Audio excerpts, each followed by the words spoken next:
시편 141편 1절. 여호와여, 내가 주를 불렀사오니 속히 내게 오시옵소서. 내가 주께 부르짖을 때에 내 음성에 귀를 기울이소서. 나의 기도가 주의 앞에 분향함과 같이 되며 나의 손드는 것이 저녁 제사같이 되게 하소서. 여호와여, 내 입에 파수꾼을 세우시고 내 입술의 문을 지키소서. 내 마음이 악한 일에 기울어 죄악을 행하는 자들과 함께 악을 행하지 말게 하시며 그들의 진수성찬을 먹지 말게 하소서. 의인이 나를 칠지라도 은혜로 여기며 책망할지라도 머리에 기름같이 여겨서 내 머리가 이를 거절하지 아니할지라. 그들의 재난 중에도 내가 항상 기도하리로다. 그들의 재판관들이 바위 곁에 내려 던져졌도다. 내 말이 달무로 무리가 들으리로다. 사람이 바깥 흙을 부스러뜨린 같이 우리의 해골이 스올 입구에 흩어졌도다. 주 여호와여, 내 눈이 주께 향하며 내가 주께 비하오니 내 영혼을 빈궁한 대로 버려두지 마옵소서.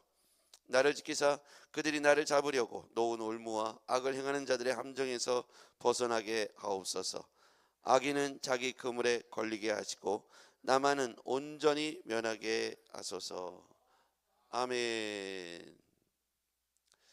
1절 말씀을 보겠습니다. 여호와여, 내가 주를 불렀사오니 속히 내게 오시옵소서. 내가 주께 부르짖을 때에 내 음성에 귀를 기울이소서. 우리가 시편 기자 다윗이 하나님 앞에 살면서 얼마나 많은 일이 있었습니까? 자기 아들 압살롬이 자기를 죽이겠다고 반역을 꾀하기도 했고, 사울 왕에게 쫓겨다니면서 자기의 죽음의 고비 능선을 지나다녀야 했고, 그러니까 전쟁을 치르면서 수시로 날아드는 창과 활을 피해야 했던 것이 다윗의 삶이잖아요. 다윗이 위대할 수 있었던 것은 바로 이와 같이 하나님을 향하여 자신의 처진과 형편들을 따라서 하나님을 찾고 갈구했다는 것입니다. 내가 주를 불렀사오니 속히 내게 오시옵소서. 내가 부르짖을 때에 내 음성에 귀를 기울이소서. 다윗은 얼마나 외로웠을까요? 왕의 자리에 있다는 것, 우린 그 자리에 왕을 경험해 보지 않았지만 높이 올라가면 올라갈수록 남는 것은 자기 하나지 않습니까? 두려움, 걱정, 근심, 아마 무엇인가를 판단하고 계획하고 또 그것을 견뎌내야 되는 외로움과 결정에 대한 두려움, 그것을 지켜나가야 되는 어려움, 그것이 다윗에게 왕으로서 좀 고민스러웠을 것이라고 생각합니다. 여러분들도 한 사람의 개인으로서, 가장으로서, 또는 교회 안에서, 아니면 직장 안에서, 아니면 사업장 하면서 여러분이 내려야 될 판단, 또 기준, 이런 것들을 생각할 때 두렵기도 하고 어려움도 있겠고, 그때 오늘 다윗의 마음을 헤아려서 다윗은 이때 여호와께 부르짖었구나. 그리고 자기가 주를 불렀을 때, 주께 부르짖었을 때 내 음성에 귀를 기울여 달라고 그렇게 또 기도할 수밖에 없었겠구나. 2절 말씀 같이 읽어볼게요. 시작. 나의 기도가 주의 앞에 분향함과 같이 되며 나의 손드는 것이 저녁 제사같이 되게 하소서. 나의 기도가 주의 앞에 분향함, 나의 손드는 것이 저녁 제사같이. 이렇게 당시에 번제물을 드려서 곡식과 제물을 담아서 매일매일 저녁마다 소제와 화제와 번제로 드렸던 그와 같은 자신의 그런 제사의 예법을 따라서 자신도 자신의 기도가 분향함 같이, 날마다 손드는 것 같이 하나님 앞에 정성스럽게 올려드리는 자기의 삶의 예배, 기도를 하나님 기억해 달라고, 나의 부르짖는 기도에 응답해 달라고 다윗은 철저하게 하나님 중심으로 자신의 삶의 문제를 바라보고 해석하려고 하고 그렇게 감내하려고 했던 사람이 바로 다윗이다. 다윗이 왜 이렇게 훌륭한 왕이 될 수 있고, 지금도 이스라엘의 국기를 보면 다윗의 별이 있잖아요. 다윗은 이스라엘에게 굉장히 상징적 의미 있지 않습니까? 지역적으로 보면 이스라엘은 예루살렘을 중심으로, 또 민족적으로 보면 리더인 이 다윗을 중심으로 해서 이 민족의 이스라엘 정신이 계승되어지고 발전되어지는데, 이렇게 어떻게 하면 이 다윗이라는 이름이 그렇게 사람들에게 인정을 받고 또 지금도 존중을 받고 존경을 받는가? 이 사람의 태도가 오늘 시편에 녹아있듯이 그가 주를 찾는 사람이었다는 것이죠. 자신이 하나님께 부르짖고 하나님을 찾았다. 여러분, 그래서 우리가 이 본문을 통해서 배울 수 있는 것은 그의 삶을 통해서 우리가 깨달을 수 있는 것은 우리도 또한 주를 찾는 자들이 되어야겠다. 주께 부르짖는 자들이 되어야겠다. 그리고 그것이 정성을 다하는 분향함, 손드는 저녁 제사, 이렇게 최선의 예물로, 최선의 제물로 하나님 앞에 올려드렸던 다윗의 기도를 우리도 또한 따라가는 것이 오늘 우리가 환난을 이겨내고 외로움을 이겨낼 수 있는 것이라고 생각합니다. 3절에 보겠습니다. 여호와의 내 입에 파수꾼을 세우시고 내 입술의 문을 지키소서. 여기서 중요한 키워드, 세우시고 지키소서. 세우시고 지키소서. 4절에 보니까 내 마음이 악한 일에 기울어 죄악을 행하는 자들과 함께 악을 행하지 않게 하시며 그들의 진성잔을 먹지 말게 하소서. 사람이니까 다윗도 마음이 악한 일에 기울어질 수도 있고요, 죄악을 행하는 사람들과 함께 악을 행할 수도 있어요. 진수성찬을 보면 마음이 흔들릴 수가 있죠. 그래서 3절에 보니까 세우시고 지키소서. 신자가 이 땅에서 그리스도인으로서 살아갈 수 있는 방법 중에 하나는 내 마음을 내가 지킬 수 있다는 건 오만이잖아요. 하나님 앞에 내 마음을 지키시고 세워달라고 우리가 간구해야 할 것입니다. 하나님 앞에서 내가 세워져 있는지, 나를 지키시는 이가 하나님이 나를 향하여 있는지, 우리는 우리의 마음을 중심을 다해서 스스로 연약한 우리 인생 가운데 하나님께 도움을 의탁하고 세워달라고, 지켜달라고 간구해야 하겠습니다. 또한 5절에 보니까 같이요, 시작. 의인이 나를 칠지라도 은혜로 여기며 책망할지라도 머리에 기름같이 여겨서 내 머리가 이를 거절하지 아니할지라. 그들의 재난 중에도 내가 항상 기도하리이다. 아멘. 다윗은 항상 기도하겠다. 그런데 그의 태도를 보십시오. 의인이 나를 칠지라도 은혜로 여기겠다. 책망할지라도 머리에 기름같이 여기겠다. 내 머리가 이를 거절하지 아니할 것이다. 여러분, 이렇게 의인이 자신에 대해서 칠지라도 은혜로 여기겠다. 그 다음에 책망할지라도 머리에 기름같이 여기겠다. 이를 거절하지 않겠다. 하나님이 이뻐하지 않을까요? 어떻게 우리가 완벽할 수 있겠습니까? 가다 보면 실수할 수도 있고 넘어질 수도 있는데, 누군가 자신을 향해서 의로운 말로 자신을 권면할 때 버럭 화를 내고 또 서운해하고 그것에 대해서 고집을 피우고 또 대항하고, 그래서 우리가 연약하고 약한 것이죠.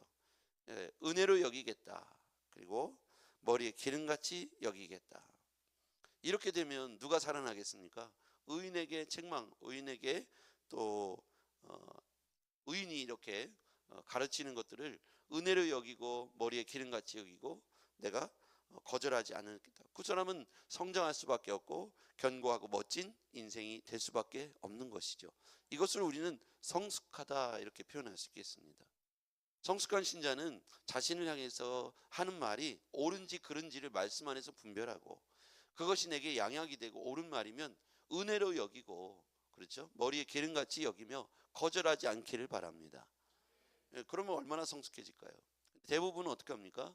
자기가 하는 일을 비난한다고 생각하고 은혜로 여기기는커녕 그것에 옳은 말이라 할지라도 감정이 상하면 기분에 따라서 대항하게 되잖아요. 사실과 관계없이 기분이 나쁜 거예요.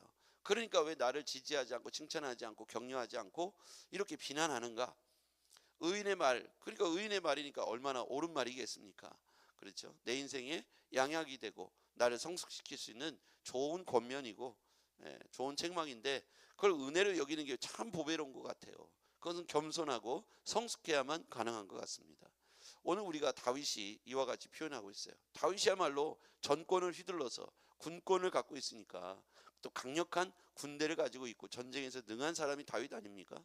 그러니 다윗에게 누가 의로운 책망과 질책을 할 수가 있겠습니까? 감히 누가 그렇게 할 수 있습니까? 그런데 다윗은 자기가 그렇게 누군가 의인이 자기를 칠지라도 자기가 은혜로 여기겠다. 책망하면 내가 그것을 머리에 기름같이 여기겠다. 얼마나 성숙한 표현입니까? 그렇죠? 그러니 다윗이 다윗 될 수 있는 것이지 않습니까? 오늘 우리는 여전히 부족하죠. 저도 그렇습니다. 깜빡깜빡합니다. 때때로 우리가 머리가 내가 이렇게 지혜롭구나, 내가 이렇게 똑똑하구나 생각할 때가 있어요. 여러분은 겸손해서 잘 안 그러실 텐데 저는 그런 생각을 가끔 한 때가 있어요. 그런데 얼마나 우리가 무능력하고 지혜롭지 못하고 또 실수가 많은지를 깜짝깜짝 놀라게 됩니다. 그래서 우리는 하나님 앞에 겸손해야 하는 것이죠. 성숙하도록 누군가 하는 의로운 칭찬과 권면을 잘 구별해서 나에게 칭찬하는 것만이 곧 좋은 게 아니더라는 거예요. 내가 잘못된 것이 의인 앞에서 이렇게 책망이 되어졌을 때 그걸 은혜로 여기고 머리에 기름같이 여길 수 있다면 우리는 한 단계 더 올라가고 성숙해지는 거죠. 그 자리에서 늘 칭찬만 받는 사람은 올라가지 못하고 그 자리에서 있거나 제자리에 있거나 제자리 아래로 내려오게 되는 것이죠. 우리에게 양약이 되는 것은 무엇일까? 우리를 성숙시키는 것은 무엇일까? 때때로 마음 아프지만 그것이 우리에게 깨달아지고 다시 한번 반성되어지고 나의 교만을 꺾고 겸손해지고 또 한 단계 더 성숙하게 생각할 수 있는 기회를 얻는다면 그는 복된 사람이라고 생각합니다. 우리 성도들이 그와 같이 날마다 성숙해져 가고 성장하고 또 하나님 앞에 겸손으로 의의 책망을, 의로운 책망을 은혜로 여길 수 있기를 바랍니다. 그는 5절에도 보니까 끝에 재난 중에도 내가 항상 기도하리로다. 그들의 재난 중에도 내가 항상 기도하리로다.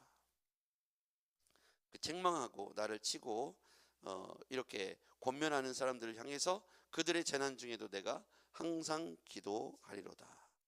나한테 그렇게 충고하고 하더니 아이 잘됐다 이놈들, 이런 태도가 아니라는 거예요. 내가 항상 기도하리로다. 그 말은 자기가 권면을 듣고 받아들인 태도에 있어서 늘 겸손함으로, 그렇죠. 자기가 자신들에 대해서 그렇게 권면하는 사람들에 대해서 기도함으로 중보하겠다. 자, 그 다음에요 8절에 보겠습니다. 읽어볼게요. 8절 시작. 주 여호와여, 내 눈이 주께 향하며 내가 주께 피하오니 내 영혼을 빈궁한 대로 버려두지 마옵소서. 여기서 핵심 단어는 주께 향하며 주께 피하오니. 우리가 신앙생활하면서 우리의 눈이 어디를 향하는가가 굉장히 중요하죠. 여러분, 여기서 다윗은 왜 다윗 될 수 있었는가? 오늘날 왜 다윗이 다윗 될 수 있었는가? 그는 주께 향하며 주께 피하는 삶을 살았다는 거예요. 그리고 9절에 보니까 나를 지키사 그들이 나를 잡으려고 놓은 올무와 악을 행하는 자들의 함정에서 벗어나게 하옵소서. 올무와 함정에서 벗어나도록 나를 지켜달라고 기도합니다. 그리고 악인은 자기 그물을 걸리게 하시고 나만은 온전히 면하게 하소서. 그물에도 면하게 해달라고 기도합니다. 주께 향하고 주께 피합니다. 이것이 다윗이 다윗 될 수 있었던 중요한 원리 중에 하나죠.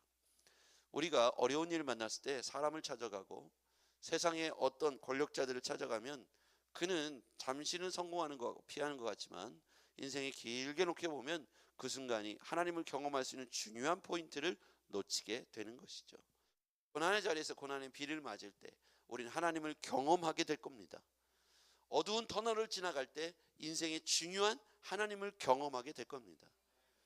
여러분, 이런 경험들을 통해서 잠깐 방패막이 비마귀를 피하지 마시고 여호와께로 피하기를 바랍니다. 누군가 잠시 그것을 도와주었다면 하나님을 경험할 수 있는 일을 놓치게 되는 거예요. 하나님께서 우리를 어떻게 도우시는지 기대하면서 여러분 주께 피하기를 바랍니다.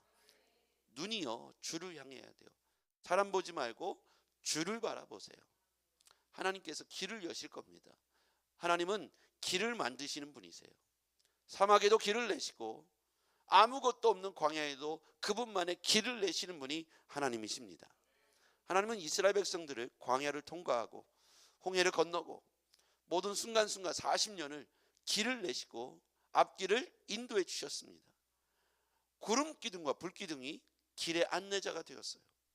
이스라엘 백성들이 좌우 사방으로 어디로 가야 될지 모를 때 하나님이 예비하신 길로 구름 기둥 불 기둥으로 길을 만드시고 인도해 가셨다. 지금 우리는 바로 그와 같은 시간들을 따라가는 존재들입니다. 오늘 우리에게 다 그 길이 안 보일지라도 하나님께서 내놓으신 길이 있음을 믿고 우리는 그 길을 주께로 향하고 주께 피하시길 바랍니다. 그 길 끝이 하나님을 경험하는 길이 될 것이고 과정도 하나님을 경험하게 될 것입니다. 기대하십시오. 하나님은 살아계십니다. 지금도 전능하시고 지금도 없으신 것이 없으시고 지금도 못하실 것이 없으시고 지금도 스스로 존재하고 계십니다. 그분이 우리를 창조하셨고 그분이 우리 인생의 동행자, 우리 인생의 인도자가 되십니다. 그러니 여러분 두려움, 걱정보다 기대함으로 주의 길을 하루하루 따라가십시오. 주께 피하고 주께 향하기를 바랍니다. 그분이 온전히 여러분을 지켜주실 겁니다. 기도하겠습니다. 자비로우신 주님, 온전히 주를 향합니다. 주께 피합니다. 주여, 우리를 인도하여 주시옵소서. 우리의 눈이 세상 바라보지 않게 하시고 세상의 권력자, 세상의 물질을 바라보지 않게 하시며 주를 바라보고 주께 피하게 하여 주시옵소서. 사랑하는 성도들이 저들의 눈의 초점이 하나님을 떠나지 않게 해주시고 아버지 하나님, 실수하지 아니하도록 지켜 주시옵소서. 예수님의 이름으로 기도하옵나이다. 아멘.